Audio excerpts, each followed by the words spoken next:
Let's go to Roger in New York. Roger, hi. You're on the Glenn Beck program with Pat and Stu. Good morning, guys. Happy Morning. Thanksgiving. You too. I think you guys are kind of missing the bigger picture about why Obama's not going to support Biden. Mm-hmm. When Biden was doing all this illegal stuff or improper stuff with Ukraine, it was all under the impression that Hillary was going to come in afterwards and be the next president. When Trump came in and won, that threw everything up in the air. If Biden is the candidate, Trump is going to latch onto this Ukraine thing like a pit bull with a rag doll. And it's going to come out and out. And as Glenn has pointed out on all three of those amazing specials, this is much more than about Joe Biden. And they do not want to risk exposure of that whole thing. So they cannot allow Biden to be the candidate. They just can't. This is a really interesting point because I think, from Biden's perspective, it's something he should be playing up. He should be saying, look, Trump's coming after me. And he started to do this a little bit over the past few weeks, saying, hey, look, I was targeted by the president. He's afraid of me. He's calling foreign leaders to try to ruin my campaign. This is something that Biden, from a political perspective, should be playing up. That doesn't apply to Obama. Obama sees this as maybe something to be exposed from his legacy. And there's something to that, I think. The other part of this that is not as much discussed is the other side of this equation in Ukraine went through the same type of transition from someone who was a political power player and trading back and forth between the political parties to Zelensky, who is a complete outsider, arguably more of an outsider in Ukraine than Trump was in America for winning the presidency. Right? Like Trump is hosting reality shows. He's a businessman. This guy was just a comedian, right? And a comedian wins the White House equivalent. And so now both sides of the sort of establishment are unprotected.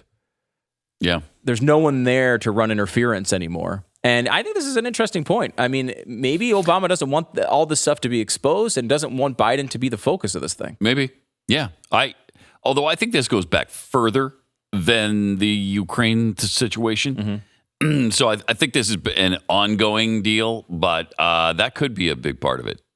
Larry in New York, you're on the Glenn Beck program. Hi. Thank you. Even though you guys just mentioned it, I don't know why people aren't taking Michelle Obama more seriously as a candidate in that her husband hasn't endorsed anyone yet. I don't know if he's waiting for her or not. With this whole field of clowns as candidates, and they are clowns, who else is there who has a reasonable chance to beat Donald Trump? She would bring the black vote together, the female vote together. I don't know why she doesn't get more consideration from everyone I listen to. I think only because she's said multiple times she's not interested and she's not running. I mean, a lot of people say that, but we are now past the point, right, where she would be missing, for example, she would not be on the New Hampshire ballot, right? Like, I think at this point, you're the only person who can really do this in a way that's plausible at some level is Bloomberg because of how much money he has. I mean, look, you're talking about you're pretty late to the party. Yeah, you're missing early state primaries. Yeah. Now, I think if you want to talk about a situation, and I think this is realistic, where Joe Biden wins the nomination, and Biden goes to the convention, does the speeches, blah blah blah, and then something huge breaks that shows how corrupt he is, or God forbid he has a health issue or whatever the thing is, and he has to step out of the race. What do you do? Well, if he's named a VP, you could go with that person, potentially. But if it's before that time, you kind of look at the white knight sort of idea. Someone rides in on a horse to save the day. You don't necessarily want to pick that out of the existing field because those are people that the voters already told you they didn't want, right? The voters already said, we don't want Elizabeth Warren. You can't just put her in there. She came in third place, whatever the situation is. So likely you're going to come out of the field in that situation. Considering almost every candidate in this race is 194 years old, the possibility of someone dropping out unexpectedly is higher than normal. And so you could see in that situation, we need someone who understands how to campaign, has done it before, who our voters like. They're all going to be excited about. What about Michelle Obama? Will she just step in and take the nomination?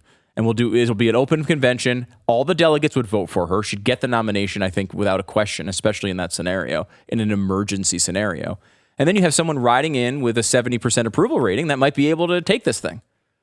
there's a scenario there where I think she can win. At this point, I mean, I gave you the positive view of Bloomberg earlier on the program, where there's a plausible idea because of the amount of money he can spend that he can be competitive in those Super Tuesday states, and then who knows what happens.